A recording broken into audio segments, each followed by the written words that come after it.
Today we're going to talk about two types of art lines that artists use in their artwork to create emotion and interest. We are going to talk about line of sight and implied lines. I am going to show you how I use those two types of lines in my artwork.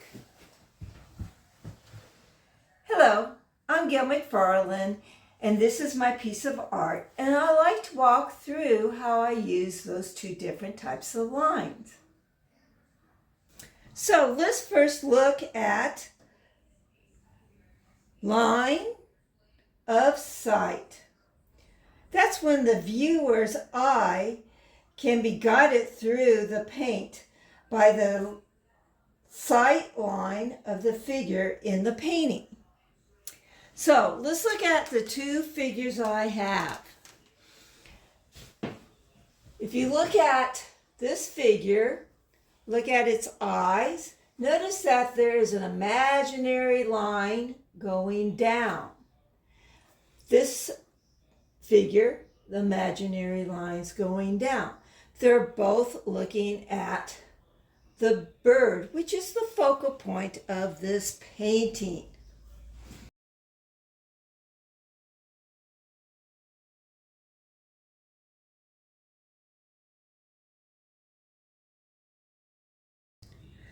Now, let's look at implied lines. That is the invisible line that is suggested by the arrangements of elements within the composition, guiding the viewer's eye through the artwork. So, I wanted the focal point to be the predominant thing that people constantly go to. So if you look at this, I have these implied lines. So your eyes go automatically to the bird. Let's say your eyes drift down, and if it drifts down, it goes to this arm. The implied line goes right here.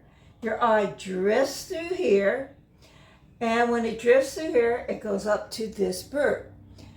When you look at this bird, the wing creates another implied line going here. So you're constantly going around in a circle. When you hit here, this figure, you kind of look at the eye and go this way.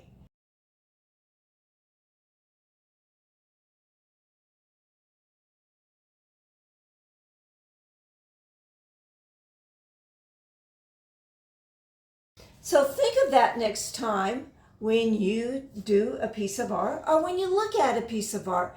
How did the artist try to keep your interest, and how did he guide or she guide the viewer to go around the artwork? So thank you for watching. If you have any questions or want to see some more tutorials, please hit like and make a comment, and I'll be more than happy to try to make another video. Have a great day. See you.